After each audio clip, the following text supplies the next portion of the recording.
Bonsoir les amis, bonsoir à tous, bonsoir à toutes. J'espère que vous allez bien en ce lundi 5 juin 2023 où suis en compagnie de Anne. Anne, l'ami, un ami, une amie. Et c'est un peu ce que je ressens avec toi, Anne. Comment vas-tu? Ça va bien, un petit peu stressée par cette expérience d'être sur le grill pendant 1 heure et demie, mais ça va le faire. Sur le grill, sur le barbecue, tu veux Sur dire, le sur le grill, bûcher peut-être même. Allons donc. le bûcher.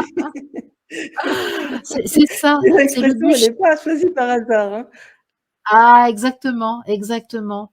En tout cas, Anne, moi je suis, absolument, ravie, contente, heureuse que tu aies accepté, de donner, corps à ce lien, que je perçois entre toi et moi, qui s'est révélé la première fois où on a discuté toutes les 2, c'était en direct à l'occasion de la présentation du sommet de la guérison holistique dont tu es la fondatrice, l'animatrice, l'organisatrice. Et c'est vrai que, les quelques minutes où on avait discuté ensemble à l'antenne, j'avais ressenti mais un accord, Une connexion.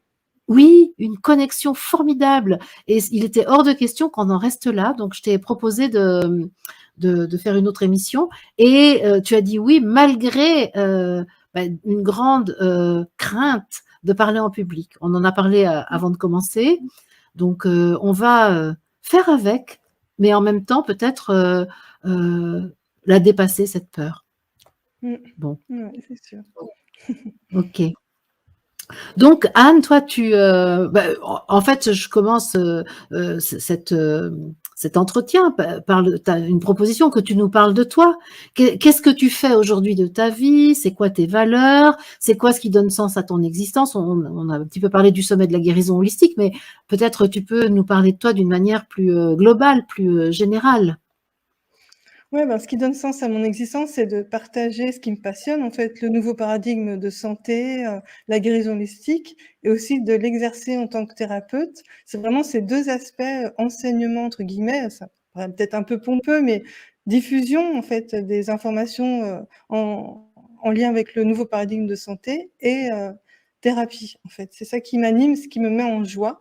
Donc je pense que quand il y a de la joie, il faut y aller, donc c'est ce que je fais, j'y vais. Heu Et moi, Jusqu'à je la présent, ça voyais s'est tout à l'heure. Ouais, ouais. oui, tu m'avais dit, tu la voyais. Ouais, ouais.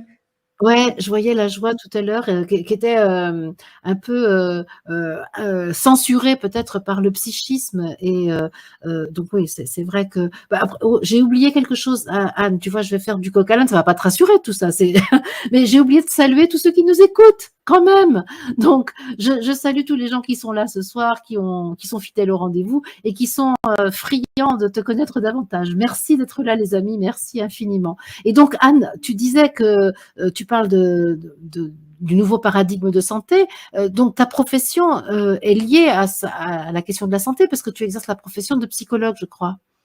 Voilà, psychothérapeute, psychologue, aussi j'ai fait une formation en chamanisme. En fait, toutes ces thérapies un peu alternatives et complémentaires, parce que la psychologie, c'est vrai que moi j'ai suivi des études classiques et c'était vraiment réducteur. J'en parlerai un petit peu tout à l'heure, mais c'était quand même très réducteur et je sentais vraiment dès le début le besoin de compléter avec des choses, beaucoup plus spirituelles. Parce que la psychologie, je Mmh. pense que toi aussi tu as fait des études en psycho et Oui, partout, on mais parle que de Freud et ça se passe au-dessous de la ceinture.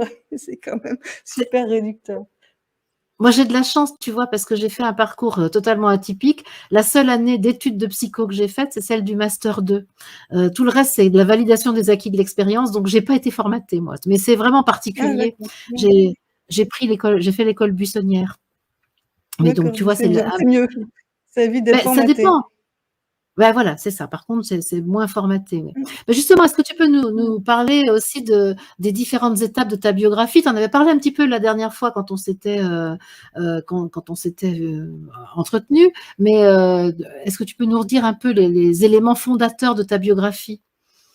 Ouais, je voulais te dire que c'est pas évident de répondre à cette question parce que pour moi, j'ai l'impression que tout, même les petits événements en fait, en apparence anodins, ils nous amènent à être qui on est aujourd'hui et moi je vois la vie comme une grande tapisserie, tissée par une intelligence plus grande que nous, dont le moindre fil a sa place, peut-être le moindre accroc et les fils tirés, ce qui semble moche à notre ego, Mmh. en fait, ça a aussi beaucoup de valeur et même si on comprend rien sur le moment, je crois vraiment que nos parcours sont ciselés à la perfection, pour notre évolution, en fait. Mais s'il faut peut-être pointer des, des points Des particuliers, jalons. je peux en donner quelques-uns. Oui, des jalons, Oui, voilà. c'est ça. Déjà au Et niveau moi, de ouais, je te rejoins totalement sur le fait que parfois une anecdote, une rencontre furtive dans oui, un train, ça peut être un chemin, mais allons-y pour mmh, les grands événements mmh, quand même, voilà. fondateurs. Ben, déjà dès le niveau au niveau de l'enfance, en fait, j'avais une forme de désadaptation totale, au monde, des questionnements philosophiques, des expansions de conscience et je me rappelle très bien m'être dit que les adultes, ils avaient oublié ce que c'était la vie, ils se rappelaient plus et je me rappelle vraiment de ça, c'est très clair et je me disais que si je tentais de leur expliquer ce que je percevais, ils comprendraient rien, qu'ils me prendraient pour une cinglée et c'était une souffrance et je me disais: «Garde ça pour toi, tu es trop petite et tu le diras plus tard». J'avais déjà vraiment ce message hyper clair. Donc Ouais, c'est c'était drôle parce assez qu'on parlait de ça particulier. tout à l'heure, de celle qui dit la vérité au monde et qui prend des risques inconsidérés. Et tu as déjà ça quand tu es petite alors? Ouais, ouais, ouais, j'avais déjà ça. Alors je savais que c'était la réalité, hein, je communiquais un petit peu avec les arbres, j'avais des expansions de conscience, je sentais que l'univers était tissé d'amour et je me disais: «Les adultes l'ont oublié». Donc tu es trop Mmh. petite, tu peux pas le communiquer, il va falloir attendre d'avoir les mots, d'avoir, quelque chose, de plus, valable parce que là, on va pas te prendre au sérieux. Et moi, j'étais fascinée par les étoiles, la vie extraterrestre. J'étais déjà, complètement acquise à tout ça et j'étais dans une famille où mon père avait plein de bouquins sur les extraterrestres, l'Égypte, le triangle des Bermudes et cetera. Donc c'était déjà un terreau un petit peu, favorable. On faisait des expériences de télépathie, on essayait de tordre des cuillères, donc tu vois? On était Avec tes déjà parents? avec mon père, ouais. Ah ouais! Ah On oui n'y arrivait et pas, pourtant mais on essayait. Donc j'étais déjà mal barrée pour m'adapter à la société, telle qu'elle était, tu vois? mais c'est C'est ça au super en niveau de même temps l'enfance. parce que tu vois, Oui, tu disais que tu avais fait des études de psycho très formatées en fait, mais en même temps, tu viens d'une famille où on fait des choses un peu bizarres, non? un peu bizarre, oui. Donc après, il y a eu les Mmh. études de psycho, clinique en fait, avec la conscience très claire que c'était pas du tout suffisant, puisque je te disais que la les universités sont freudiennes. On parle Mmh. que, un petit peu de la pulsion sexuelle, ce qui se passe au-dessus de la ceinture, sans avoir conscience que fait une énergie créatrice, que c'est pas du tout juste, la les rapports sexuels, c'est beaucoup plus que ça.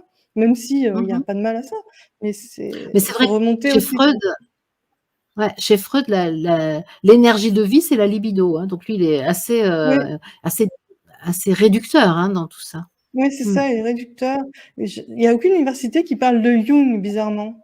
Parce que c'est Mmh. peut-être trop spirituel en fait, ça nous libérerait un petit peu trop, je pense. Je n'ai jamais entendu parler du nom de Jung. C'est étrange. Ça, il doit quand même être cité dans les études, mais effectivement, la plupart Jamais. des didactes, universitaires, c'est autour de Freud. Lacan Ah éventuellement, non, mais non, ouais. non. Mmh. Mmh. Lacan, oui, tout à fait, d'ailleurs, je vais t'en parler un petit peu. Ouais. Ensuite, Mmh. en parallèle, il y a eu le décès de mes parents, je l'ai dit un petit peu l'autre fois, je sais pas s'il faut Oui, revenir tu dessus peux un petit peu redire pour ceux qui oui, étaient oui, pas vas-y, là. tu peux redire parce que c'était bah, je crois que c'est quand même très important, effectivement. Mmh.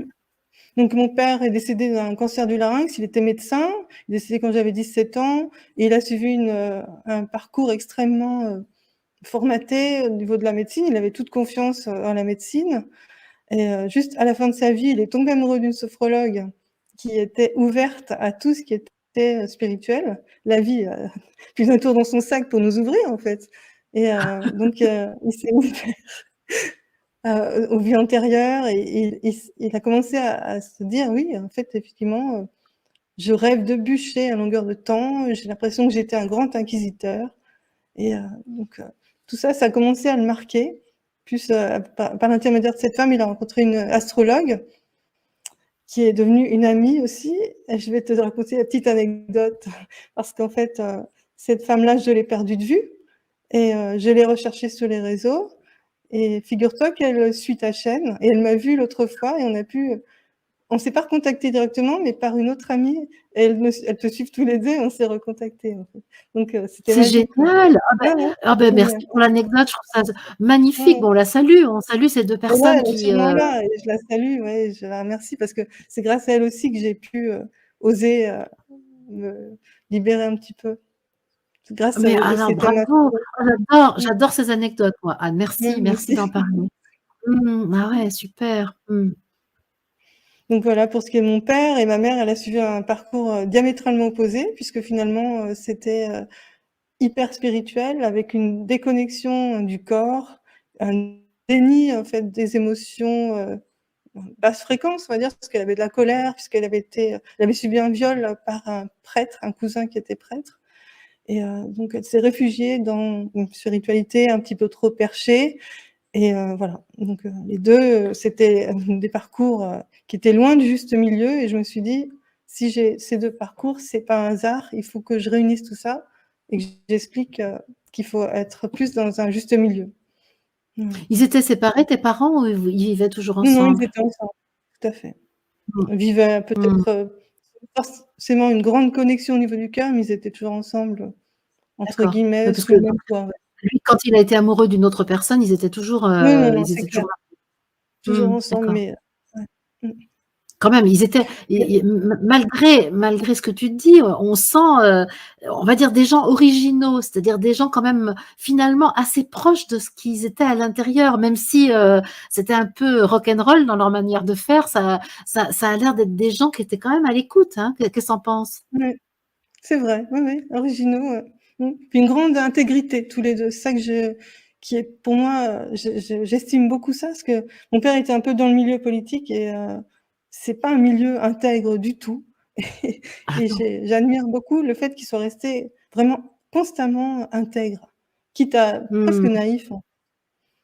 Médecin, donc tu médecin conventionnel, j'imagine, donc ça veut dire, Ouais, très influencé par les labos. Dans la politique, on sait un petit peu de quoi il s'agit et tu dis malgré tout, capacité à essayer de tordre les petites cuillères, à, faire de la télépathie et à aller chercher ses incarnations passées. On a là un homme, moi ça il me plaît cet homme, il y a quelque chose quand même de très porteur, hein? oui, puis j'ai trouvé dans son bureau un mannequin avec tous les points d'acupuncture et je me rappelle, je m'étais dit: «Ah non, il est pas si bête que ça» quand j'étais ado. C'est génial. Et ta mère, un petit peu new age, un petit peu cuicui les petits oiseaux, je t'aime, tout le monde il est beau, tout le monde il est parfait, c'était ça? Mais et donc je ressens pas d'émotion, parce que c'est trop lourd. Oui, voilà, c'était le déni en fait de sa colère et tout ça. Elle était pas Mmh. franchement new age, mais tu vois, c'était du temps de Terre du ciel. Elle lisait beaucoup cette revue, je me rappelle, Terre du ciel D'accord. et et c'est vrai que je pense qu'elle aurait dû redescendre dans sa colère parce que c'est important. La maladie, elle est là pour nous ramener à notre vérité aussi, hein et On va parler des on l'a vu maladies parce que tu après. as donc Ouais, bien sûr. mmh, Et ouais, après donc ouais. tu me demandais d'autres jalons. Après, il y a eu ma propre maladie suite au décès de ma mère, donc avec, des problèmes cardiaques, des essoufflements après les repas, une impossibilité de courir, de monter une côte sans être épuisée. Ah Germaine, oui, c'est elle dont je parle. Voilà, c'est ça, Moi parce que aussi, je suis heureuse de t'avoir retrouvée, donc oui, super, oui. merci. Germaine, en plus, c'est un Mais prénom qui, Germaine, c'est grâce c'est le aussi prénom de à ma elle que je mère. suis là ce soir. Tu vois, on demandait les Mmh. jalons, elle m'a fait mon thémastral, c'est une prof de maths qui fait des thémastraux et elle m'a donné confiance en moi, en fait. Parce que sinon je serais pas Bah, là. voilà, voilà, et ben, les jalons sont là, tu vois? Et ça, c'est vraiment la preuve de l'abondance, hein, tu vois? Ça, c'est magnifique, tu vois? Quand on disait, on n'est pas tout seul là, hein, des fois, il faut dépasser un peu nos peurs et nos enfermements et hop, voilà, les bonnes personnes arrivent au bon moment. Merci. Ouais. Mmh. Oui, donc ta maladie, c'était quoi la maladie dont tu as souffert? En fait, moi, j'ai pas été diagnostiquée par la médecine allopathique parce que je me suis directement, tournée vers le médecin chinois en qui j'avais confiance et je lui ai demandé: «Est-ce qu'il faut que je voie un médecin allopathique ou pas?» Il m'a dit: «Non, c'est pas utile» et je n'ai pas eu envie de le faire parce que je me suis dit: «Si j'ai un diagnostic, ça allait m'enfermer». Parce que je savais que Mmh. j'étais impressionnable et si on me dit, «Je sais pas ce que tu as», en fait, j'allais complètement me figer là-dedans, en fait. Donc j'ai dit: «OK, il y a pas besoin de diagnostic, on y va». et les symptômes, c'était cardiaque, en fait. Avant tout, douleur, Ah oui. dans le bras gauche et difficulté à monter une côte, essoufflement après le repas, épuisement, j'avais vraiment l'impression que j'allais mourir d'une crise cardiaque à tout moment, en fait. Et Dis voilà, la donc. médecine chinoise m'a permis d'évacuer un petit peu ces symptômes grâce aux plantes et à l'acupuncture. Mais il m'avait dit: «Tant que tu auras pas géré ton émotionnel, ben, dès que tu vas arrêter les plantes, ça va revenir» et c'est ce qui s'est passé. Quand j'ai arrêté les Ah plantes, oui. ça revenait directement. Mmh. Oui, tu avais enlevé les symptômes dans le visible, mais tu Oui, avais pas enlevé, ce qui provoquait cette compensation par le corps, du déséquilibre, psychique, en ouais, fait. ouais, c'est ça. Mmh. Puis un autre Oui. point, en fait, tu me demandais par rapport à ma biographie, c'est le fait d'avoir cherché et trouvé des mentors, en fait, des guides, en fait, des lectures, des rencontres, d'avoir testé les lois de l'univers pour alimenter ma confiance en la vie parce qu'au moment où j'étais malade, j'avais plus aucune confiance en la vie, en fait et j'ai envie de citer, des mentors, des femmes qui m'ont inspirée. C'est Jenna Blossom et Lulumineuse parce que c'est des personnes qui m'ont vraiment donné confiance et qui m'ont permis de retrouver un savoir que j'avais dans mes cellules et de lui faire confiance. Oui, oui, oui, oui, oui, oui, et ça je suppose que tu as aussi rencontré plein d'autres gens parce que dans ton livre Oui, est oui, bien préfacé sûr. par Christophe Alphaleur, par exemple, et tu le citais tout à l'heure, donc oui, il y a plein tu as fait plein de rencontres, j'imagine? Plein de rencontres, ouais, c'est sûr, hein, ouais, bien sûr. Mais ce que je tenais à dire, c'est que tout le long, j'ai eu l'impression d'être soutenue à un point, malgré toutes ces difficultés, d'être soutenue à un point phénoménal, d'avoir toujours, ces synchronicités qui arrivaient au bon moment, des amis, quand j'avais plus de sous qui m'ont donné une voiture. En fait, c'est incroyable tout ce qui s'est passé dans ma vie, quoi. Ouais. Tu dis incroyable parce que tu le crois pas ou c'est parce que tu trouves que c'est merveilleux et que tu as peur tu Magique, voilà, incroyable dans le ouais, sens, magique. Ouais, ouais. ouais, c'est ça, Et c'est ça. toujours au bon moment. Parce que des fois, on a besoin de toucher le fond, d'être tout seul, en fait. Parce que pour trouver, ses ressources et des fois, on a besoin d'une main tendue et toujours au bon Ouais, moment, il y a eu la main tendue et toujours au bon moment, il y a eu la porte fermée parce qu'il fallait que je trouve en moi la ressource. Il y a eu les 2, hein. Des portes fermées, et j'en oui, ai c'est ça. connu aussi. Et oui, forcément, forcément. Mmh. Alors tu dans tout ça, à un moment, tu as écrit un livre qui s'appelle «Voyage au cœur de la guérison» et dans ce livre, que j'ai survolé, mais je l'ai pas lu en entier, mais je l'ai survolé, hein, parce que tu me l'as fait parvenir et tu parles d'un aspect qui me moi évidemment, est quelque chose qui me touche beaucoup. Tu parles du lien entre le corps et l'esprit. Est-ce que tu peux Mmh. nous dire comment ça t'est venu cette conscience du lien entre le corps et l'esprit? Puis comment tu vois ça toi?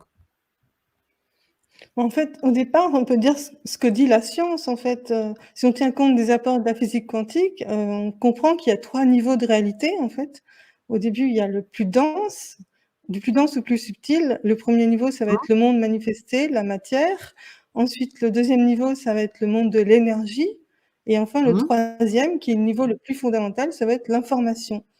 Donc avec ces données, la science, elle rejoint les enseignements ésotériques et spirituels et c'est ça que je trouve passionnant parce que finalement, dans nos sociétés, un petit peu la foi, elle s'est mise sur la science. On a confiance en la science, donc c'est bien que la science, elle établisse un pont entre toutes ces l'ésotérisme et la spiritualité et voilà, pour qu'on puisse, oser croire à tout ça, en fait. Mais en même temps, quand tu parles de la science, on est d'accord que la physique quantique aborde ces 3 états-là de la on va dire de la substance, on va pas dire matière parce que matière nous fait toujours penser à densité. Donc ces 3 états de substance et mais par contre la physique mécanique, elle est encore un petit peu loin de tout ça, non?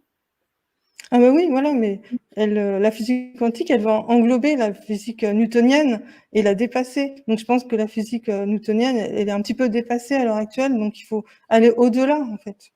Mmh, Parce que c'est ça. c'est la médecine d'ailleurs, elle est toujours ancrée dans une physique, matérialiste, newtonienne et elle est plus à l'heure ac elle est plus au goût du jour, en fait, j'ai envie de te dire. C'est ça et quand tu dis à un médecin que le corps et l'esprit sont liés, comment peut-il savoir ça lui? Mais il ne le sait pas parce qu'il est formaté dans toutes ses études pendant des années, on ne parle absolument pas de ça. Donc, pour lui, c'est des trucs perchés, qui ont aucun sens. Donc c'est vraiment dommage qu'en fait. Donc cette Et pourtant configuration en fait des oui? vas-y, vas-y. Cette configuration des 3 niveaux de réalité, en fait, notre corps humain, il reflète ça, en fait. Si on prenait un microscope imaginaire, géant, en fait, on verrait que dans un premier temps, on verrait des cellules, ensuite on verrait des molécules, ensuite on verrait des atomes, de l'énergie et de l'information. Et notre corps Mmh. est énergétique et informationnel avant d'être biologique et biochimique. Et certains Oui, c'est scientifiques ça, disent même que notre corps, c'est de la lumière gelée, tout simplement. c'est Et notre ça. conscience, Mais en fait, elle ouais. on n'a aucune difficulté à concevoir que l'eau, peut devenir de la glace ou de la vapeur. Ça nous pose aucun problème parce Oui, que, cette substance, on accepte de la voir justement avec différents états. Mais c'est un peu la même chose avec notre corps. oui, c'est vrai que cette, image est très très juste et ça nous aide aussi peut-être à le transposer, à le conscientiser parce que finalement, notre conscience, elle émet des infos, un signal lumineux, une longueur d'onde. Elle peut être soit en harmonie, soit en disharmonie avec l'information originelle parfaite et Mmh, c'est ça c'est qui ça. va faire qu'on va être en bonne santé ou qu'on va développer des maladies en fonction de notre degré de déconnexion avec l'énergie source, en fait. Oui, c'est ça. Donc Mmh. avec le divin, enfin, tu l'appelles le divin, toi? Est-ce que ça te pose un problème de parler du divin? Aucun problème, non, non, du tout. D'accord. Mmh mh. Mmh. OK. Et donc, comment tu as fait l'expérience, toi, de cette connexion entre le corps et l'esprit, personnellement? Personnellement, bah, c'est surtout au niveau émotionnel, en fait. Je sentais que toutes mes émotions d'impuissance, de désespoir, elles, détruisaient mon corps, tout simplement et qu'il fallait que je les change pour autre chose. Mmh. La C'est-à-dire que toute psychoné l'activité psychique, ouais, c'est ça, oui, souffrante c'était très avait une activité très, très active, on va dire. C'était vraiment, c'était pas bon du tout, en fait, dans mon émotionnel. C'était avant tout ça. Parce que chaque parcours de guérison est unique. Il y en a pour qui ça va être l'alimentation, d'autres ça va être les émotions, d'autres ça va être des croyances, négatives, d'autres ça va être le spirituel qui est déconnecté. Moi, c'était l'émotionnel qui était à fond tout le temps, dans un état, pas et bon qui te du prenait en tout. otage, en fait. Ouais, il me prenait en otage, exactement. Impuissance, Mmh. désespoir, pas tellement de colère, mais plutôt de l'impuissance. C'était encore pire que la colère, parce que la colère, c'est pas une mauvaise énergie, en fait, parce qu'elle nous pousse à l'action. Mais le désespoir, il nous met par terre, et on n'a plus envie de rien faire et je pense que c'est vraiment la pire chose pour notre santé, en fait. Mmh mh. Mmh mh. Mmh. Ouais. Mmh. Et co justement, toi, tu parles aussi de la possibilité d'activer nos pouvoirs de guérison et alors donc c'est très lié à à ce que tu viens d'énoncer, c'est-à-dire comment le psychisme prend le corps en otage, et prend le pouvoir sur le système et comment tu vois ces pouvoirs? Comment est-ce que tu vois, surtout avec ton métier de psychologue aussi, et comment tu vois la possibilité donnée à l'individu d'activer ses pouvoirs de guérison? Déjà, en fait, l'humain, il commence à se rendre compte qu'il est puissant, qu'il possède des capacités latentes, plus ou moins éveillées, en fait, au même titre que la télépathie, la télékinésie, le don d'ubiquité, j'en passe. Et moins on le sait, moins on y croit, en fait, et moins on peut en bénéficier. Et on a la capacité de transmuter des poisons, de voler. Des gens comme Padre Pio ou Saint François d'Assise nous l'ont démontré, en fait. Et après, on n'est pas obligé d'aller dans des choses aussi élevées. On peut aller dans des choses plus simples, tout simplement, la visualisation, le fait de générer des émotions guérisseuses sur commande, sans attendre que l'extérieur nous les donne. Parce que ça, en fait, on l'oublie. On se dit: «Il faut attendre que l'extérieur, ça se passe bien pour se sentir bien». Mais en fait, non. On peut juste couper de l'extérieur et générer des émotions guérisseuses sur commande. Moi, c'est ce que j'ai fait. Parce que mon extérieur était pas bon du tout à ce moment-là. C'était le chaos et en fait, en se coupant et en visualisant, des choses, telles qu'on a envie de les vivre, puisque le cerveau ne fait pas la différence entre le réel et l'imaginaire, on peut vraiment, générer des émotions positives, donc une cohérence, dans tous les systèmes de notre corps. Ça, c'est important aussi de le dire et de le transmettre, je pense. Pour toi, là, Anne, ce que tu dis, parce que moi je suis assez pointilleuse sur les choses là, tu parles vraiment de l'activité cognitive, c'est-à-dire que notre activité cognitive peut, elle-même déjà, adopter une hygiène en quelque sorte. Oui, cognitive et du coup émotionnelle, ça va générer des émotions qui vont, Mmh. créer des cohérences dans notre corps. Ouais, c'est et ça, c'est ça. modifier notre réponse immunitaire, modifier, tous les paramètres Mmh, physiologiques. mmh. Et alors, mais, comment ça se passe pour des personnes qui ont l'impression de ne pas pouvoir, agir sur leurs émotions justement? Parce que tu vois, ce que tu dis, c'est en fait, je peux, faire autrement et déclencher des émotions qui me font du bien et donc, comment pour une per beaucoup de personnes me disent: «Moi mais moi je sais pas, comment faire pour changer ça».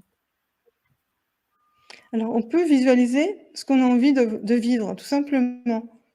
Ça va générer les émotions qu'on recherche. Si par exemple, on est dans une solitude complète, qu'on n'a plus d'argent, qu'on vit dans un lieu, affreux, bah, on se coupe, on ferme les yeux, on se détend, on respire, et on imagine ce qu'on a envie de vivre et il faut compter sur On le crée fait une cette nouvelle faille, intention.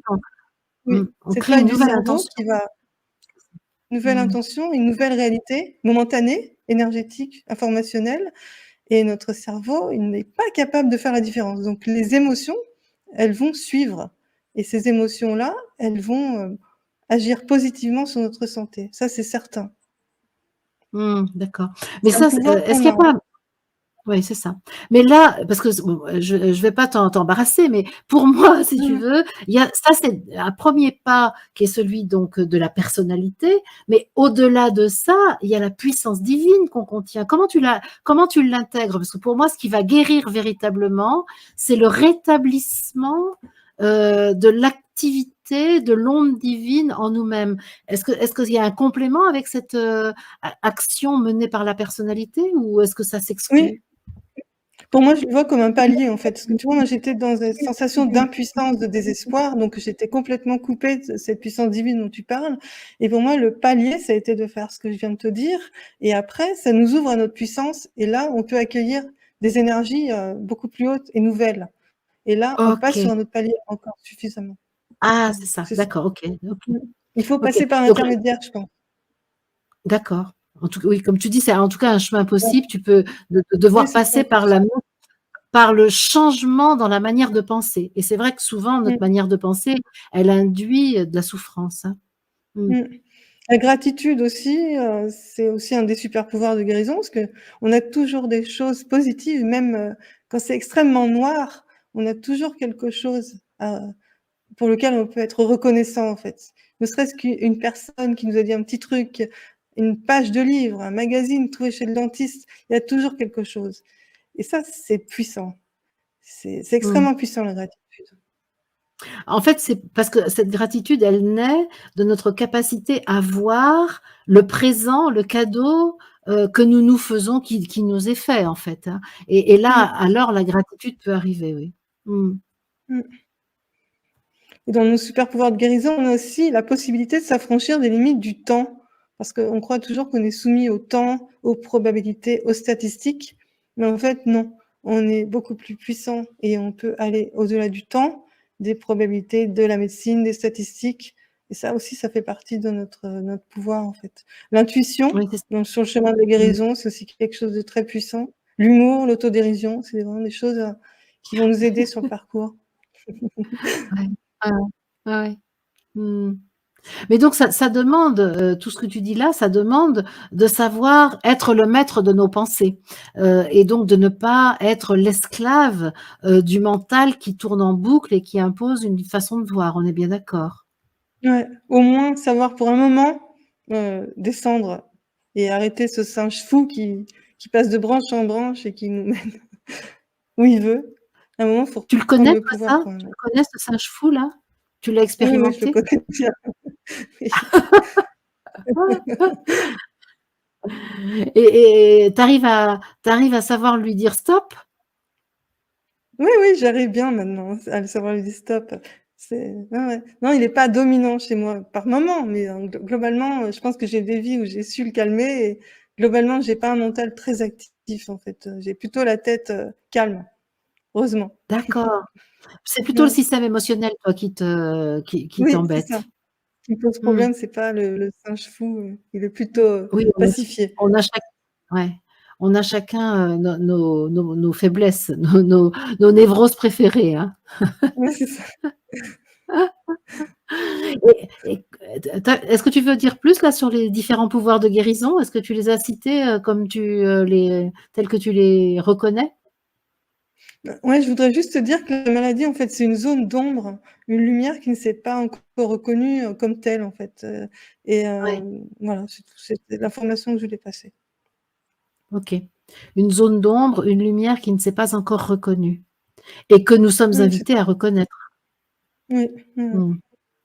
Et tu dirais ça de toutes les maladies, même quand elles sont graves? Ouais, oui, oui. Mm. Mmh. De l'ombre qui ne s'est Et pas encore reconnue comme mm. c'est un Il y a appel à Sylvie qui la pose. Oui, vas-y. un appel à la conscientisation pour moi. Toute maladie, c'est un appel à la conscientisation.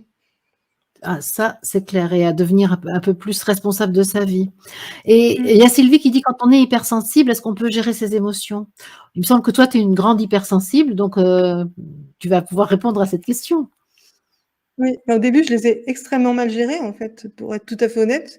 C'était l'alcool, sans tomber dans la dépendance, hein, mais l'alcool, la fuite, vivre la nuit et cetera, c'était et progressivement, je me suis dit qu'il y avait des solutions autres, alternatives et effectivement, il y a vraiment des solutions, par exemple, je sais même plus comment ça s'appelle, mais c'est le fait d'aller au niveau du cerveau reptilien, parce que c'est lui qui a engrangé, toutes nos émotions, nos hyperréactivités émotionnelles et de laisser le corps faire son déroulé jusqu'au traumatisme initial sans intervenir.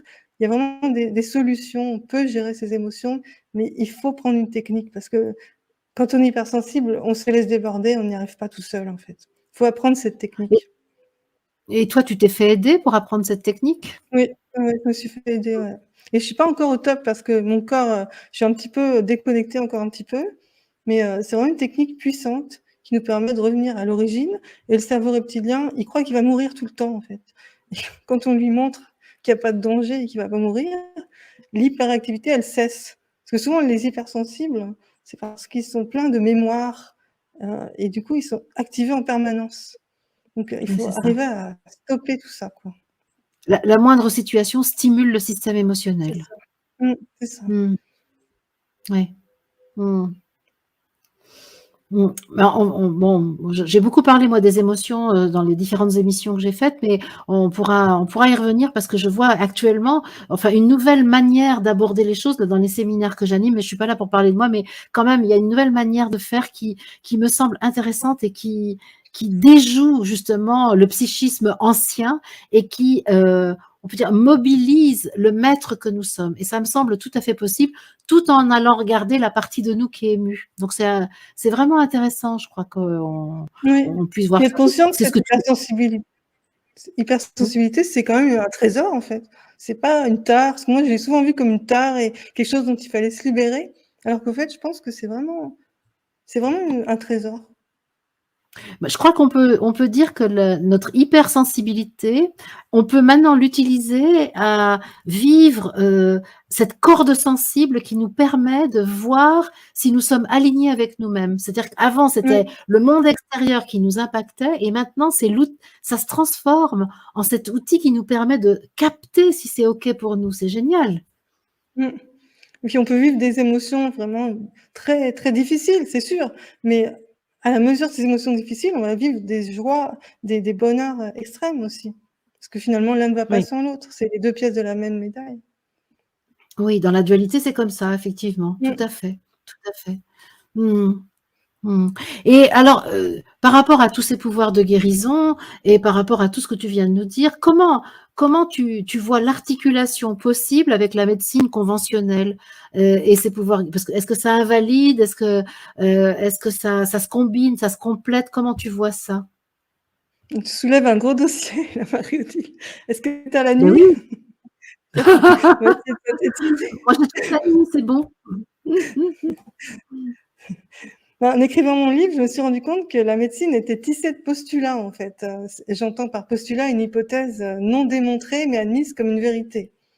Donc ces postulats, sont faux pour la plupart, ils sont le fruit de conditionnements culturels, qui sont à l'œuvre dans la société et le prix Nobel de médecine John Eccles lui-même dit que la médecine est truffée de superstitions, de croyances en tout genre et ce qui est vraiment déconcertant, c'est que les gens soient persuadés que la science a réponse à tout. Donc Cette je peux science-là. donner Mmh. ouais, Mmh. des exemples de Mmh. postulats qui conditionnent la médecine à l'heure actuelle, c'est le fait que la matière soit l'ultime réalité. On soigne exclusivement le corps de matière, un corps en Mmh. machine déserté de la conscience, on s'occupe des analyses et pas de l'esprit qui finalement est à l'origine de ces analyses. On ne traite que le dernier maillon de la chaîne en n'intégrant pas le reste et la médecine persiste dans une sorte de leurre. Donc c'est un des postulats qui restreignent énormément la médecine, à mon sens, en fait. Il y a aussi le fait que la médecine, elle a une vision séparatiste, alors qu'on sait que tout est relié et dans le corps aussi, tout est relié, en fait. Pourtant, un médecin très sûr de lui a déclaré: «On sait maintenant que l'acupuncture peut agir sur le stress et les migraines, mais il faut raison garder. Une aiguille plantée dans la main ne peut pas agir sur votre foie». Ah bon? Première nouvelle. Ils en sont encore là, tu vois? Même si ça avance progressivement, ça donne une approche hyper spécialisée, hyper fragmentée, typique du cerveau gauche. On n'a plus du tout une approche, globale. Il y a plus de Le vision cerveau gauche, c'est d'ensemble. celui de la rationalité, hein, on Oui, rappelle c'est ça. ça, ouais. Bon ça Mmh. mmh. Donc j'ai pas craché sur cette optique, mais c'est une étape de la connaissance qui a de la valeur, mais c'est en aucun cas l'apogée de la connaissance, en fait.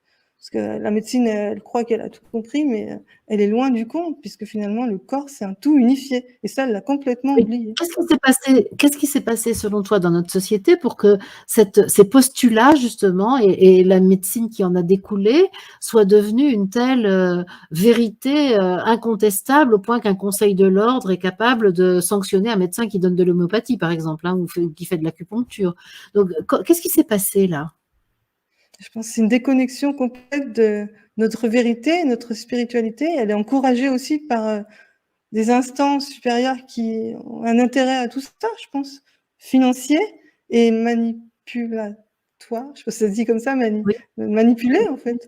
Parce que Mmh. finalement, l'être humain qui est déconnecté de sa puissance, c'est beaucoup plus, malléable. Donc pour moi, c'est Mmh. ça, en fait, c'est une Mmh. déconnexion. Après, je sais pas d'où vient cette déconnexion, je pense que d'autres pourraient mieux te le dire, mais pour moi, c'est une déconnexion complète qui a généré ça et Et une séparation une en vision fait, de hein? la fourmi et non plus de l'aigle, en Mmh. fait, c'est ça. C'est ça. Mmh. Ah oui, par le bas et non pas une Ouais, vision, c'est ça. vue du haut. Mmh. Ouais, c'est ça. Ouais, ouais. Mmh. Et Mmh. quand on parle à un médecin de ses Donc pouvoirs guérisseurs, par exemple, dont tu as parlé, quelle est sa réaction quand on parle à un médecin conventionnel, hein, j'entends? je pense qu'ils rigolent en général. En fait, si tu vois, il y a des gens qui guérissent, sans, le l'intermédiaire de la médecine. Je pense à Nelly Kehl, qui était au sommet Mmh? ou d'autres gens et quand Avec ils laquelle je fais une témoignent vers leur émission jeudi médecin prochain. Mmh. ouais, vers le médecin de leur guérison, bah, le médecin, il va être dans le déni parce que ça correspond pas à ce qu'il a appris.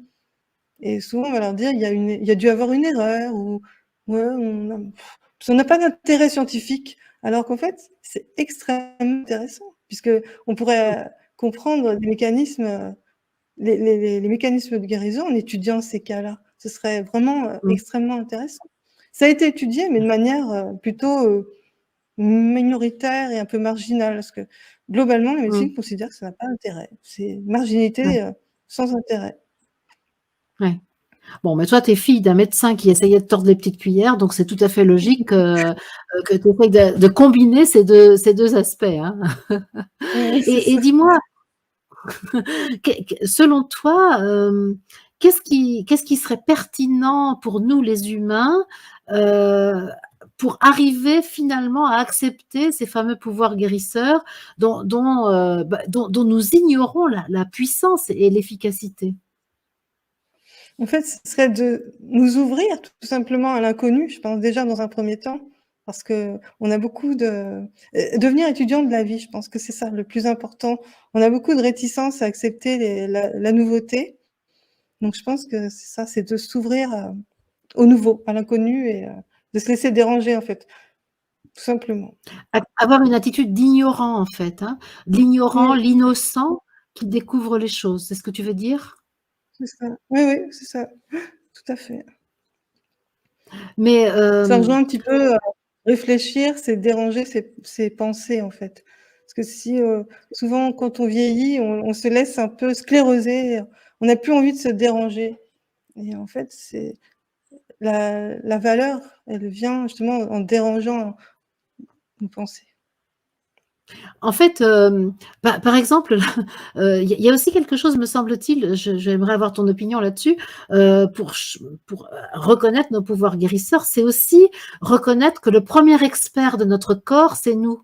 Parce que tout est prévu pour que nous ne soyons pas le premier expert de notre corps. Dès la naissance, on nous injecte des choses, on nous et donc, on est formaté pour, croire que nous ne sommes pas le mieux placés pour savoir comment traiter notre corps. Qu'est-ce que tu penses de ça? Ah oui, oui, c'est ça, c'est les experts, en fait, qui savent mieux que nous. Alors qu'en fait, nous, on a une intelligence innée qui peut vraiment nous guider à chaque instant. Par exemple, à un moment, on nous disait de prendre un solide petit déjeuner, que c'était le repas le plus important. Et en fait, pour beaucoup de gens, en fait, c'est beaucoup mieux de pas manger du tout le matin. Moi, je mange pas du tout. Et voilà, c'est ça. Les experts ont pris le relais de notre sagesse intérieure, en fait. Alors qu'en fait, il faudrait Mmh. s'écouter, tout simplement, pour savoir ce qui est bon pour nous. Par exemple, je pense à l'instinctothérapie. Je cite un exemple dans mon livre. Après, c'est plus quelque chose qui est vraiment utilisé, mais on mettait les gens devant des tables avec plein de choses crues. Et il y avait un enfant Mmh. leucémique qui avait été mis dans cette table avec des jaunes d'œufs, des légumes, etc. Et il avait été dirigé par son intelligence intérieure vers le jaune d'œuf cru. Et il en avait mangé plein, alors que les experts auraient dit, ben non, il y a trop de cholestérol, etc. Et en fait, ça s'était beaucoup amélioré au niveau de sa Mmh mh. santé. Et après, la science a découvert que dans le jaune d'œuf, il y avait quelque chose qui était extrêmement bon contre la leucémie. Et tu vois? Et souvent, quand on suit cet instinct, on a une appétence pour quelque chose. Après, c'est pas pour des plats surgelés, on est bien d'accord. C'est pour des choses brutes. On a une appétence pour un poivron, je vais dire n'importe quoi. Et au bout d'un moment, on n'a plus du tout envie, parce que le corps, il a pris ce qu'il avait à prendre. C'est Si on ça. retrouve ça, c'est un pouvoir de guérison énorme, en fait. Mmh. C'est ça. Alors par contre, on est bien d'accord, Anne, que l'appétence pour le chocolat, justifiée par le besoin de Mmh. magnésium, c'est pas toujours vrai, hein, on est d'accord, hein? Parce que, Produit brut. ouais, c'est ça. Parce que le truc, c'est de savoir on est tellement, notre instinct a été détourné aussi justement et c'est pour ça que Mmh. c'est si difficile. C'est que tout concourt à ce qu'il y ait pas ce lien direct avec soi-même et donc c'est difficile de retrouver l'instinct et c'est même l'intuition. Mais je trouve quand même que si on a une écoute fine de nous-mêmes, on sent, parce que moi j'ai des appétences aussi pour le chocolat et des trucs qui sont pas sains du tout, et on sent que c'est pas la même énergie, tu vois? On Que sent, le jaune au d'œuf fond, on le cru, si par sait. exemple tu as besoin de jaune d'œuf cru, oui, c'est ça. Ouais, Ouais, c'est on ça. sait que Mmh. c'est pas, ça vient pas de la même source en fait. Mmh, c'est ça, c'est ça. Et donc en fait, ce que tu dis aussi, c'est qu'un des plus grands pouvoirs guérisseurs, c'est de s'écouter et de sentir ce qui est bon pour nous. Oui, ça c'est énorme, ouais, c'est ça. Faut réapprendre ça en fait, parce que justement, ça me fait penser au bouquin d'Anita Moorjani, je sais pas si tu l'as lu. C'est une femme Oui, qui avait Anita Moorjani, ouais, c'est cette femme qui a fait une, expérience de mort une imminente et qui s'est MDE, guérie ouais, c'est ça. pendant son Oui, coma, on va dire. ouais, ouais. Tu peux le Et elle raconter disait si tu qu'elle veux un mmh. mmh. Oui, en fait, elle disait qu'elle, elle a eu un cancer généralisé. Je sais pas d'où il est parti ce cancer, mais elle était tout le temps en train de chercher des réponses à l'extérieur, en dehors d'elle-même. Elle était pas elle-même, en fait. Et quand elle a fait sa NDE, la quantité d'amour énorme qu'elle a intégré, qu'elle a ressenti, ça a tout pulvérisé et transmuté. Et du coup, elle est revenue guérie. Elle a eu le choix, en fait. On lui a dit: «Est-ce que tu veux revenir?» Et elle a dit: «Oui», tout simplement. Et c'est avéré par la médecine. C'est ça qui est intéressant aussi, ce cas. C'est vraiment avéré avec les examens, etc. Donc c'est extrêmement intéressant. Et dans Donc ton c'est la livre, tu quantité parles d'amour, justement oui, vas-y, la quantité d'amour, oui. voilà, qu'elle a ressenti et pu intégrer à ce moment-là, qui l'a guérie instantanément. Après, il y a le véhicule physique qui a mis peut-être 2-3 semaines à l'incarner réellement, mais c'était vraiment impressionnant ce cas. Et tout le Oui, monde ah bah, pourrait le elle, vivre, hein. c'est vraiment magnifique son témoignage. Moi, j'ai adoré Mmh, lire, son témoignage. Mais tu parles aussi dans ton livre de celui de Eben Alexander. Alors lui, mmh, c'est aussi très intéressant parce qu'en plus, lui, il est médecin et médecin, au départ, pas du tout, spiritualiste, hein. Il est médecin, on va dire matérialiste et alors là, il lui arrive une sacrée aventure aussi pour se guérir parce que lui, il fait une expérience de conscience, très élevée là, hein. Ah oui, oui, il dit même que ce qu'il a vécu est en contradiction complète avec ce qu'il a appris au cours de ses études. C'est-à-dire que pour lui, la conscience, s'arrête à la mort, la télévision s'éteint, fin du spectacle. Voilà, il le dit comme ça. Et en fait, il s'est aperçu que malgré le fait que son électroencéphalogramme était complètement plat et que son cerveau était hors fonction, il a vécu des choses incroyables. Donc Il a maintenu sa c'est fou que conscience. En dehors de toute oui, activité voilà, cérébrale, il avait sa c'est conscience qui ça. perdurait et qui Mmh, observait le corps mort, enfin dit mort. mmh. Mmh. Mmh. Oui, c'est quelqu'un qui avait aussi, une grande difficulté par rapport au fait qu'il était, en manque d'amour parce qu'il était adopté, je crois, et il s'est rendu compte qu'on avait des parents spirituels qui étaient toujours là pour nous. Donc c'est encore plus d'autant plus fort son témoignage, je trouve. Mmh. Oui, moi j'ai aussi beaucoup aimé, l'entendre. On trouve des Mmh. conférences de lui, notamment Lilou Massé l'avait interviewé, c'était Ouais. très chouette, mais il y a, La preuve du paradis s'appelle son livre, je crois, hein. Oui, c'est Donc ça. c'est Ouais. Eben Alexander, et là j'ai mis le nom de Anita Mourjani parce que quelqu'un demandait le nom de la précédente personne. Ça, c'est vraiment des expériences magnifiques, mais il y en a plein d'autres, hein, actuellement qui sont en train d'apparaître. Mmh. Ouais. Mais tu nous dis que la maladie, dans ton livre aussi, tu parles de la maladie comme une opportunité pour se transformer et devenir davantage soi-même. Donc, il faut être malade alors. Il vaut mieux être malade. Un peu provoque, hein, Marie-Odile. Ah oui.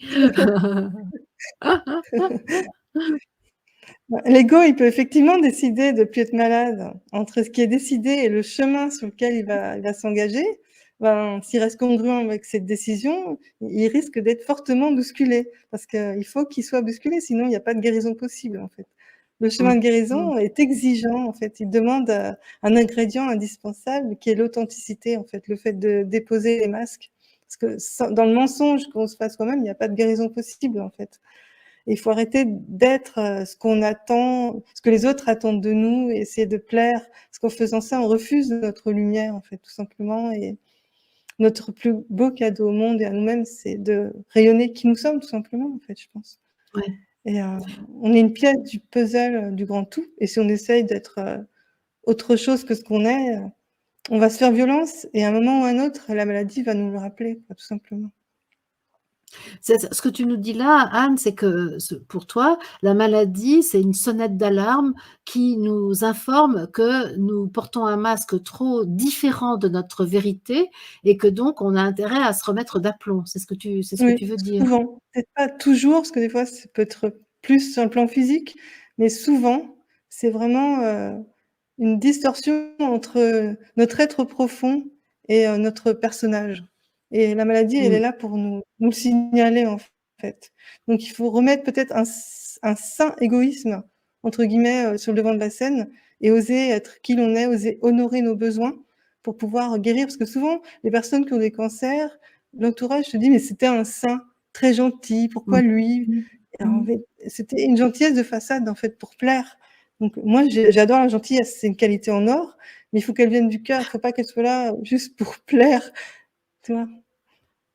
Bah, c'est-à-dire que là oui, c'est bien, c'est très complexe tout ça, parce que des gens gentils, on adore, mais effectivement, Mmh, si c'est à leur détriment, c'est terrible, mmh, c'est douloureux au fond, hein.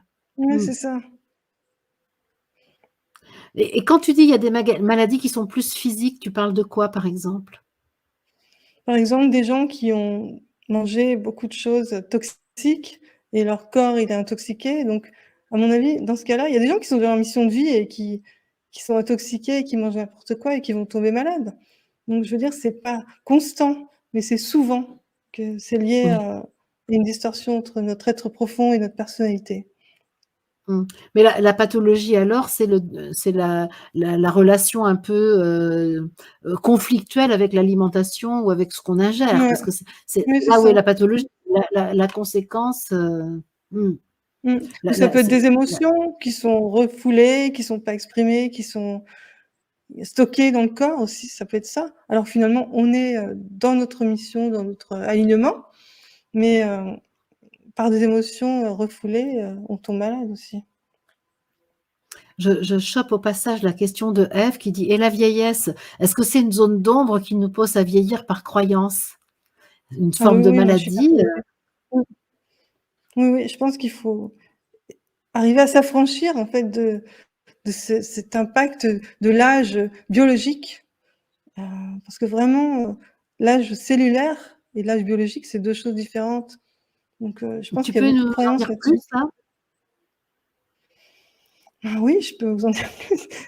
Ouais, essayer de pas se conditionner parce que, par exemple, on voit quelqu'un, 50 ans, mettons, qui a mangé mal, qui a un ventre, un peu proéminent, on va dire: «Ouais, c'est ça, avoir 50 ans». Alors qu'en fait, il y en a d'autres qui ont vécu une toute autre vie et donc il faut pas se laisser influencer par ces modèles, je pense et oublier un petit Mmh. peu, cet impact, cette, injonction de l'âge.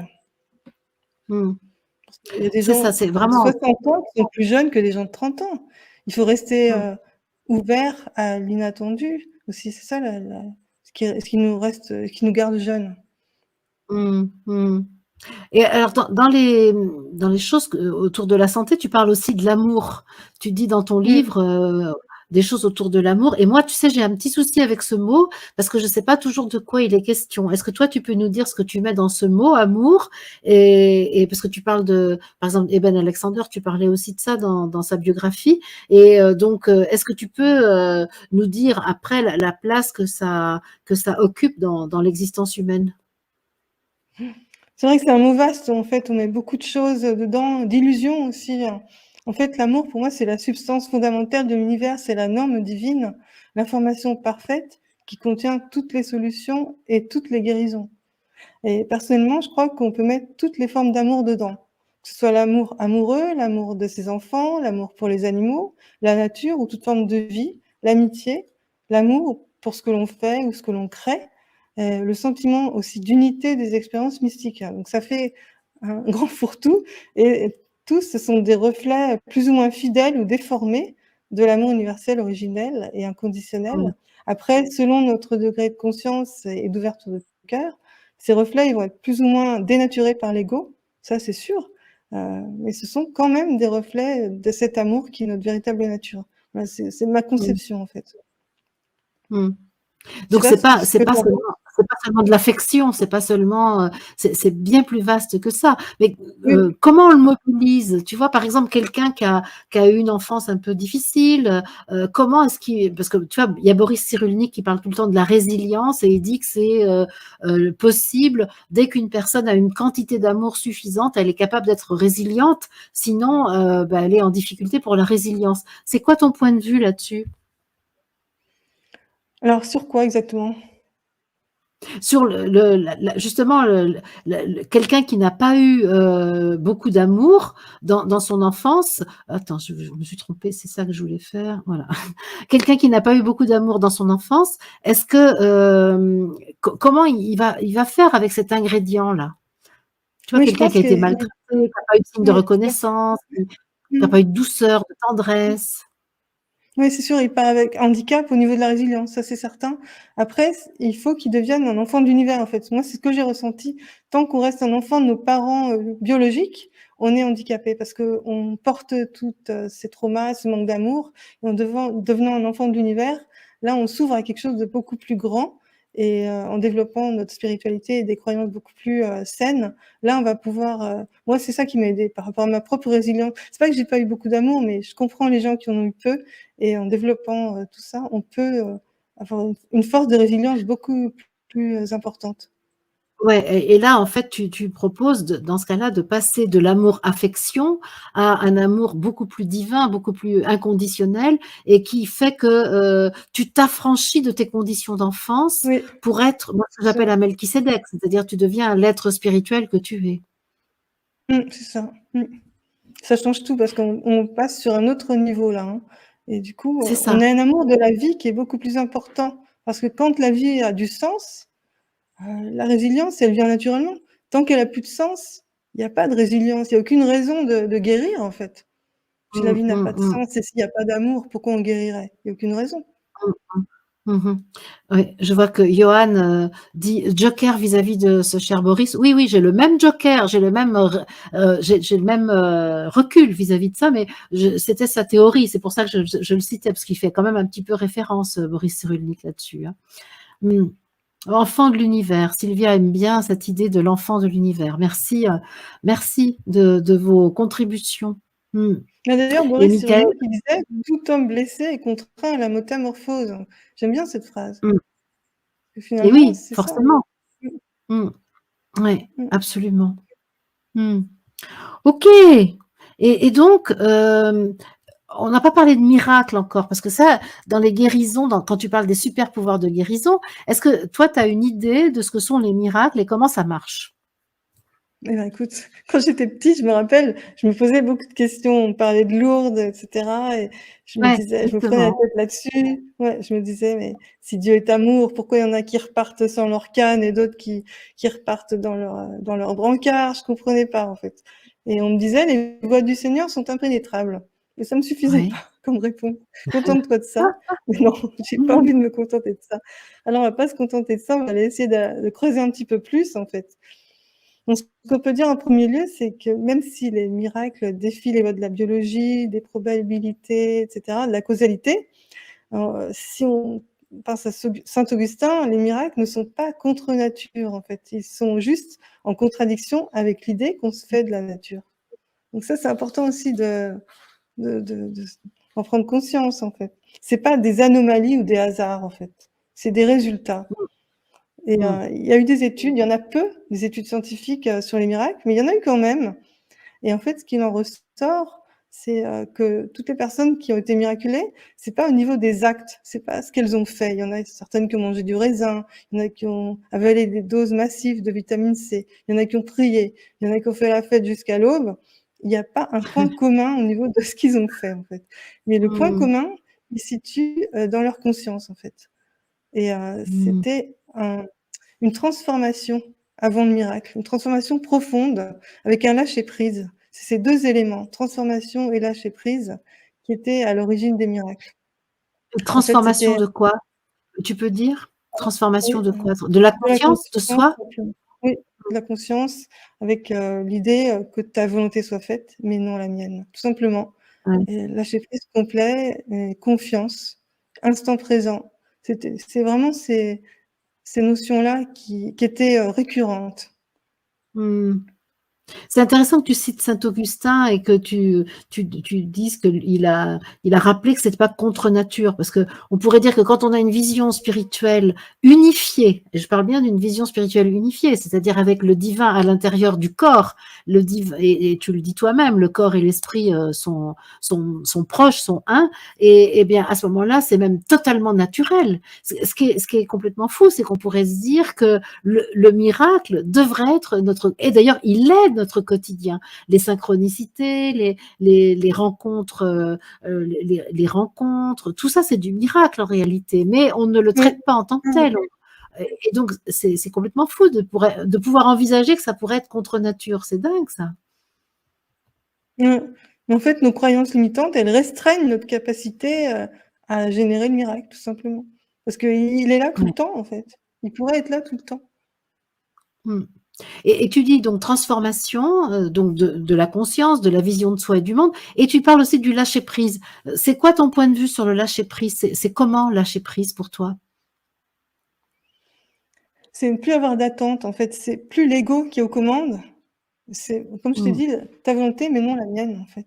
Et là, à ce Mmh. moment-là, on laisse, la place à l'intelligence infinie. On n'est plus en train de restreindre les possibilités. Ça me Ouais. rappelle un peu ce que dit Lumineuse souvent, elle explique le lâcher prise. Quand on a un problème, on est là à le retenir, notre mental et on le on rumine autour de ça et quand on lâche et qu'on le laisse, aller au-delà, les solutions elles viennent d'elles-mêmes. Pour des petits problèmes, Ouais. ça peut être n'importe quoi. Mais finalement, sur le plan de la santé, c'est la même chose. Si on Mmh. lâche, Mmh. l'intelligence, elle prend Ouais. le relais, l'intelligence infinie et non plus, notre propre, contrôle qui est pas adapté. Ouais. C'est-à-dire que tout ce on a envie de donner priorité à tout ce qu'on a appris, à tout ce qu'on a acquis, Mmh. par le cerveau, par, les apprentissages, au lieu de, se lâcher prise qui consisterait à laisser la puissance de vie, la force divine contenue en nous, agir, avec nous. Et c'est le «avec nous» peut-être qui est important. C'est-à-dire que c'est pas la laisser faire sans intervenir. Il y a vraiment, comment je vais dire ça? Comment tu le dirais toi? Il y a parce que c'est pas, je m'en fous, c'est, je prends les choses en main aussi, mais pas avec le contrôle. À un moment, c'est peut-être je m'en fous, je me dis. Tu vois? Elle agit en nous et malgré nous, C'est ça. parce qu'on a tout laissé. Souvent, c'est le Mmh. côté, tu vois, on dit, la l'aube, l'heure la plus sombre précède l'aube et quand, on est Ouais. vraiment dans cette nuit noire et qu'on lâche, c'est à ce moment-là que les miracles arrivent. Je pense que ceux qui ont Mmh. vécu une nuit noire de l'âme, ils doivent, comprendre ce que je dis. Mmh. Et tu sais ce que je vais te proposer un truc complètement fou, Anne, je t'ai pas prévenue donc je sais que ça va, hein. Donc ce que je te propose, c'est qu'on porte là ensemble pour l'assemblée de ce soir, cette énergie de la transformation et du lâcher prise. C'est-à-dire transformation sur la vision de nous et qu'on le porte ensemble, tu vois? Par notre présence, pas forcément, avec des mots, encore que moi pour me faire taire, c'est pas si simple, mais tu vois qu'on le porte pour que l'assemblée puisse, avec nous sous notre éclairage de ce soir, euh, sentir cette transformation possible de la vision de soi et du monde et autoriser le lâcher prise qui permet à l'esprit, au divin, à l'intelligence divine d'agir en nous. T'es d'accord pour qu'on porte ça là? Avec plaisir. On va le faire ensemble dans l'instant présent. Et là, je sens tout de suite. Si toi, tu as des mots qui viennent, ne te prive pas, Anne. On peut y aller à 2 voix. D'ailleurs, je sens que le grand guide que tu es peut parler.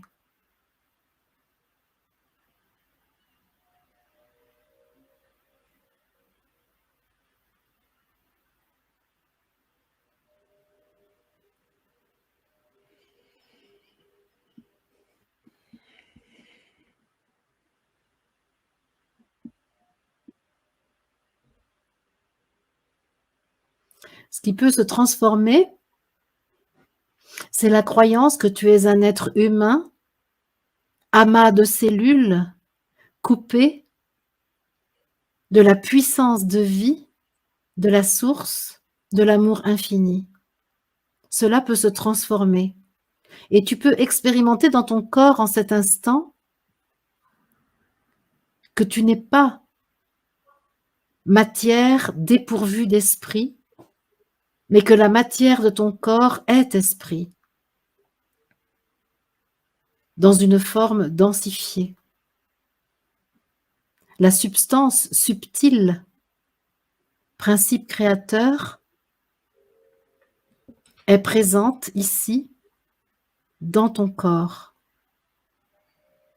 Il t'appartient de le voir et de transformer la conscience que tu as de toi en reconnaissant le temple sacré que tu es.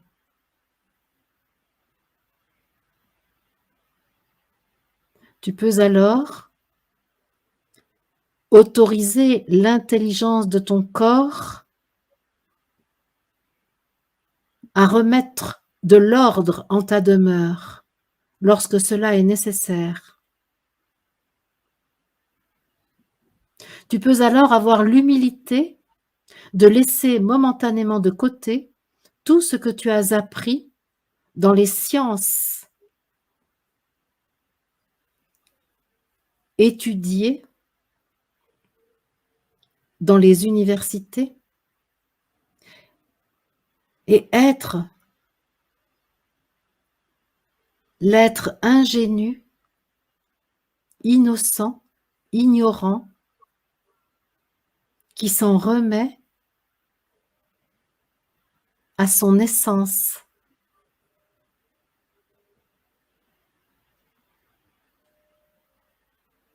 à cette intelligence suprême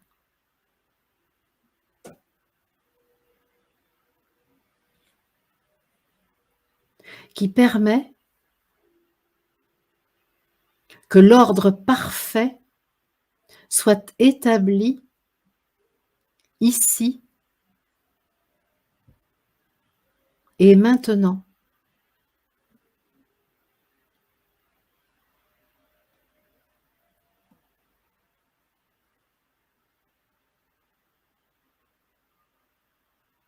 L'onde divine peut agir.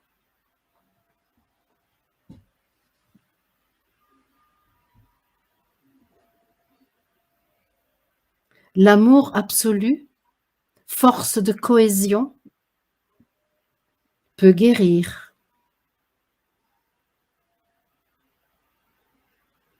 La puissance infinie de l'être peut se manifester sur la terre, dans la forme humaine. La lumière authentique peut luire et rayonner dans la densité.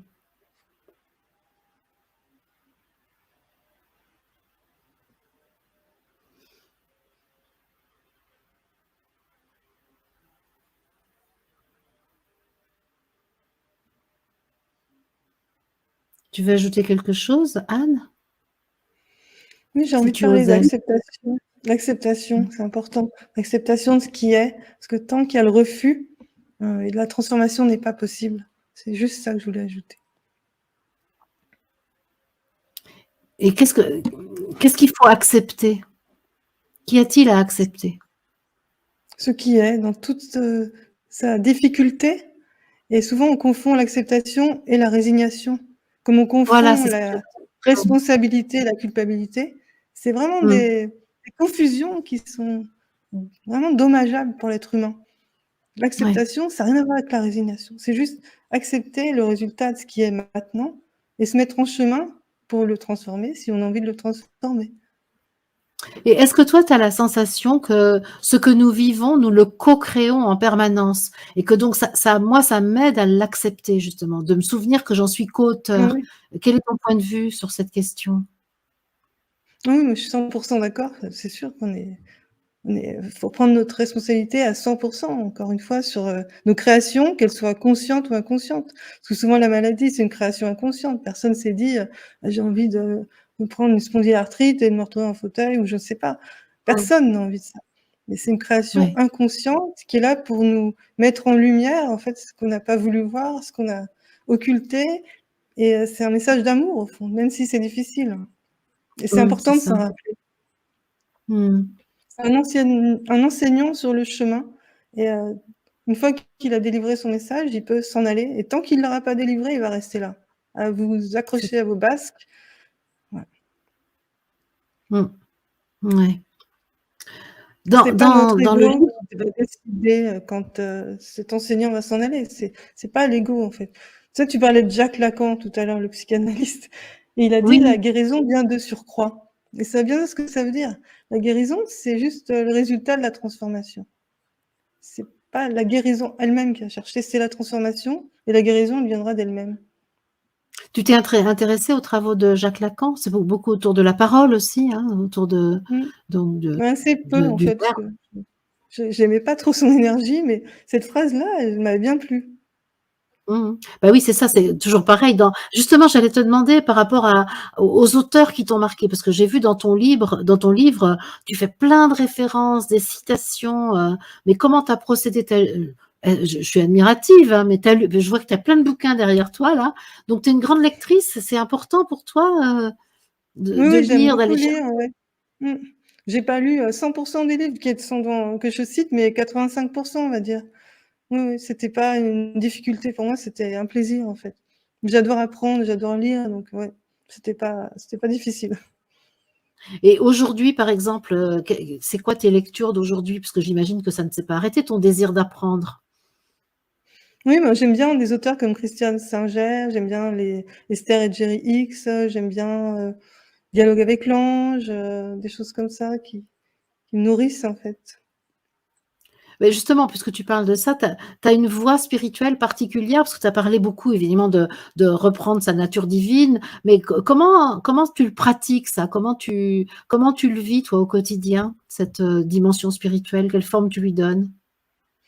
Ben, je lui donne une présence à l'instant présent, la connexion avec la nature, des instants de méditation, de contemplation. J'ai pas une voix précise. Au début, j'étais initiée à la méditation transcendantale qui m'a un petit peu déçue, je t'avouerai. Et après, j'étais sur une voie beaucoup plus libre, en fait, de ce que je ressentais dans l'instant présent, de suivre ma guidance et de changer un petit peu les rênes, en fait, de qui tenait les rênes de ma vie. Est-ce que c'était mes peurs ou est-ce que c'était mon cœur? Et là, je suis dans cette démarche de plus en plus que les rênes soient tenues par mon cœur, en fait. C'est pour ça aussi que je suis là, parce que si j'avais écouté mes peurs, je serais peut-être pas avec toi ce soir. C'est sûr, c'est sûr. Et ça t'a apporté quoi l'écriture de ce livre-là? Parce que bon, c'est quand même je pense, une grande étape dans ton existence. Ça t'a apporté quoi? C'est plus la réalisation d'un rêve d'enfant, en fait, tu vois.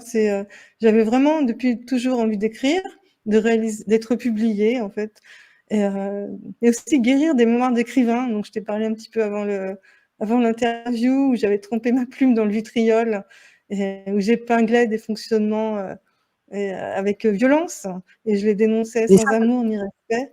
c'est pas dans Et cette là, vie-là, hein, je pense que non, c'est c'est pas une dans cette mémoire avec vie-là. lequel tu Oui. mmh, mmh. Ça a mal fini et là, j'ai mis de l'amour dans ce que j'écrivais et ça a été pour moi guérisseur, en fait.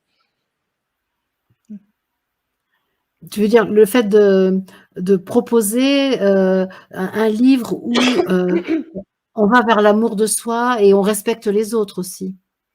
Ouais, de faire les mêmes choses, c'est-à-dire dénoncer peut-être un petit peu, de mettre la vérité en lumière, mais dans l'amour et non plus dans la dénonciation et le vitriol, hein, comme je l'avais fait avant. C'est ça. Alors, il y a le livre, mais il y a aussi donc le sommet de la guérison holistique là, qui a eu lieu c'était en fin avril, je pense, hein, c'est ça? C'était à peu près ou début mai? Oui, Début mai. début mai. Tout est mmh et comment tu articules ces 2 manières de t'exprimer? Le sommet, le livre, ça se complète? Tu peux nous en dire un petit peu plus là-dessus? Oui, pour moi, c'est une démarche en fait de même essence, sauf que au lieu d'avoir à faire des livres, on a affaire à des personnes réelles avec qui on discute. C'est plus des citations, c'est des gens qui sont là et on a un échange. Donc c'est différent, c'est un petit peu plus peut-être challengeant au départ, mais c'est plus vivant aussi. Donc pour moi, c'est la même Mmh, essence, mais sous une forme différente. OK. Et alors toi, tu adores interviewer, mais tu aimes pas être interviewé. Parle-nous de ce Pour l'instant. paradoxe-là. Ah!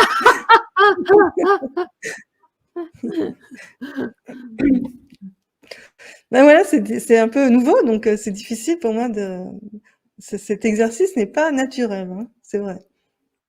Naturel, mais ça bon, est-ce que tu crois vraiment que ça peut être naturel? C'est toujours un petit peu convenu. Tu es d'accord qu'il y a un peu de Oui, mise en scène dans l'interview, tu es mmh d'accord? mh, bien sûr, ouais, ouais, ouais. Mmh. Mmh. Alors, Mais mais bon, comment tu fallait te sens là Marie-Odile maintenant? pour oser. Bah C'est écoute, ça, yes, yes, yes, moi j'adore. Mais comment tu te sens justement, maintenant ça fait 1 heure et quart qu'on est à l'antenne, ben bah, on je me va sens j'espère, que ce qu'on a transmis a été utile, en fait, c'est ça que je ressens surtout, c'était espoir. J'espère que ça a été ouais, utile et que ça a été bien reçu. mais toi et vraiment, le titre du livre de Anne, c'est «Voyage au cœur de la guérison». Et j'ai mis le titre, donc en description de la vidéo. J'ai mis le nom du site, internet de Anne, et peut-être aussi même le moyen de te joindre. Oui, parce qu'il y a la page sur ta page contact, il y avait une adresse mail. Mmh. Et donc oui, il y a effectivement, le regard que tu peux porter sur, l'assemblée. Est-ce que l'assemblée a été intéressée par ce qu'on a dit? Ça, c'est oui, OK, ça, c'est évidemment, notre première re préoccupation, moi aussi, hein. Mais il y a aussi, toi, ce que tu ressens, toi, indépendamment de ce que les autres peuvent, renvoyer. Est-ce que tu peux aller regarder ça? Moi, ça m'intéresse, pour voir pour toi qui était quand même en difficulté pour prendre la parole, pour oser, accepter. Comme je te remercie d'avoir accepté, parce que moi j'ai été passionnée par tout ce que tu as dit. Et donc, comment tu te sens? Toi, Une de joie, toi à toi. une joie. Je ressens de la joie du partage, en fait, et une forme d'incertitude aussi par rapport à si j'ai bien pu transmettre ce que je voulais. Parce que c'est pas facile, en fait, de réunir de ces idées, de les dire clairement. Et donc voilà, c'est joie et incertitude, les 2, Eh ben, est-ce que pour tu être as tout à envie fait que honnête. les personnes qui nous écoutent puissent te renvoyer leur perception? Parce que est-ce que ça Oui, va bien t'aider sûr, avec plaisir, véritablement? bien sûr, Et donc, bien sûr. j'invite toutes les personnes qui nous écoutent à mettre des commentaires en dessous de la vidéo quand, en différé, hein, et même, tu vois, là, par exemple, regarde, je vais te dire, allez, quelques-unes. Non, ça c'est merci, mais j'ai vu Anne est d'une grande sagesse, pas un mot de sa part qui ne soit de trop. Ça, c'est le moins qu'on puisse dire, absolument. Et ensuite, je vois Sylvia qui dit merci pour cette belle soirée, merci à toutes les deux, super intéressant. Cathy qui dit oui, le message est passé. Tout ça, c'est des gens que je connais, hein, donc je sais leur sincérité. Et Michael qui dit c'était parfait, Anne, de mon point de vue, bien sûr. Voilà. Et donc, ensuite, oui, très, très intéressant, très bonne transmission, bravo. Afifa qui nous dit, Marie-Odile, tu pourrais réinviter Anne. Il n'y a pas de souci. Donc, Laissez-moi ensuite, il y a souffler un Louis. petit peu. Oui, c'est ça, il faut te remettre. Oui, la transmission est très claire. Merci, Anne. Christiane qui dit, très grande richesse, merci. Magali qui dit merci pour cette émission Marie-Odile, une nouvelle invitée que j'adore encore une fois.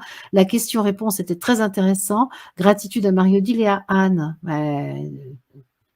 Bon, je les ai obligés, hein. Tu t'imagines bien que je les ai obligés à le Oui, tu dire. les as tous Mais non, payés, hein.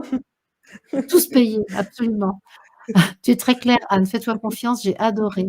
Allez, tu Merci, vois, merci c'est beaucoup. vraiment. Ouais. Oui, merci, c'est clair. Daniela en Belgique, très sensible. Marielle à Montpellier, je suis arrivée en retard, donc pas vu, pas vu. Merci les amis. Bon, Marielle, un petit peu quand même, je t'ai vu, il me semble, un petit peu. Grande connaissance et sagesse chez Anne. Voilà. Beaucoup de calme et de non-jugement. Et Laura qui nous dit merci Anne, ta parole est juste. Super. Ève, tu as été très claire et ton enseignement est précieux. Geneviève, qui était mon invitée le 1er juin. Merci Anne pour ta transmission et ta sagesse, j'ai apprécié. Marielle, Anne est passionnante. Ingrid, c'est vraiment une transmission géniale avec plein de clarté. Merci, merci. Et je ne trie pas, hein, je prends à la suite. Hein. Bel éclairage, merci.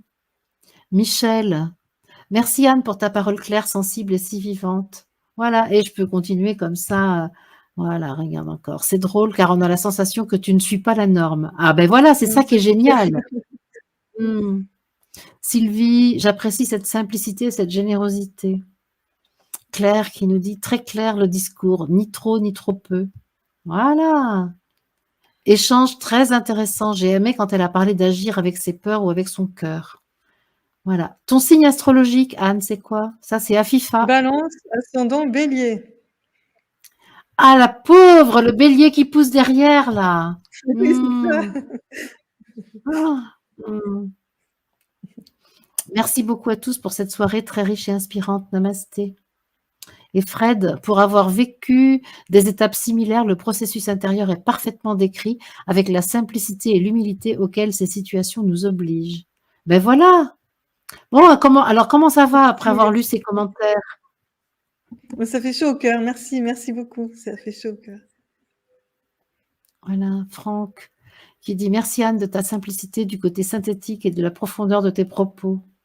Colette, ah Colette, c'est intéressant parce que son métier d'avant c'était médecin. Donc j'aime beaucoup la manière personnelle d'exprimer ses idées. J'adhère. Merci Anne. Merci, notre caution médicale du soir est là, donc c'est génial. Super. Mmh. Ça va, on n'a pas Et trop ton tapé sur la ami? médecine? Non, Ah, bon, c'était un Germaine. médecin très bravo Anne, j'ai beaucoup aimé ton intervention très claire. Voilà. Et ben voilà les amis. Est-ce que tu veux ajouter quelque chose, Anne? Non, en fait, juste faire confiance à nos capacités de guérison, d'auto-guérison et accepter ce qui se présente pour pouvoir le transformer. C'est ce Mmh. que j'ai envie de dire, pour terminer. Faire Super, confiance à la merci. bienveillance de la vie et à la bienveillance, même si c'est sous des dehors un peu violents parfois, il y a toujours une bienveillance derrière. Ouais. Il y a toujours une intention d'amour, de Mmh. l'amour, puisque nous sommes cet amour et il y a toujours cette intention d'amour et peut-être nous avons parfois du mal à l'accueillir, en effet. Mmh. C'est ça. Ah, un super compliment pour toi, celui de Bernadette en Belgique qui te dit: «Très intéressant, on n'a pas senti ton stress, bravo». Mmh. Et Daniel qui nous dit: «Ben, tout est dit, super moment». Voilà. Eh bien les amis, moi je vous remercie, infiniment d'être là. Merci à vous, de votre participation, du soutien que vous avez apporté à Anne. Ça c'est génial parce que j'espère que ça va te permettre une résilience justement par rapport à cette, difficulté à t'exprimer en public parce que franchement, c'est juste magnifique, hein, quand tu t'exprimes. Donc merci et puis, moi je vous retrouve demain, mais ce sera pas en direct, c'est une émission enregistrée. C'est un entretien que j'ai eu avec Omnior qui était là ce soir et qui, s'est déroulé chez lui pendant le week-end de Pentecôte où je suis allée animer un séminaire Regard de vérité et donc c'est un entretien qui sera suivi d'une visite rapide du temple dans lequel Omnior propose ses rassemblements, ses rencontres et avec plein de cristaux et de géométrie sacrée. C'est juste, splendide et après-demain, c'est une rencontre avec Myriam Kaiser, donc une amie québécoise qui vient témoigner de sa conscience d'aujourd'hui. Donc ça, c'est juste magnifique aussi. Je vous propose vraiment d'être là, donc mardi, mercredi. Et ensuite, à partir de jeudi, ce seront des podcasts qui sont réalisés par Franck Guillot, qui était là tout à l'heure. Et donc, je remercie d'avance pour son travail. Merci les amis, parce qu'ensuite, moi, je m'en vais dans le Lot, dans l'Aveyron, tout ça pour faire des séminaires. Assemblée de guérison en direct. Alors, je crois que c'est jeudi de la semaine prochaine, pas cette semaine, mais à Centresse, à Taillac, en Aveyron. Et le samedi 18, ce sera à Agonac. Donc ça, c'est en Dordogne. Et puis ensuite, la prochaine, ce sera à Eastman, au Québec, le 8 juillet. Voilà les amis, merci, merci Anne. Merci. Félicitations. Ouais, Merci voilà. Marie-Odile et merci à tous pour votre écoute. Bravo, bravo pour le challenge pris en charge et réussi. Merci Anne. Merci les amis. Bye. Merci, au revoir.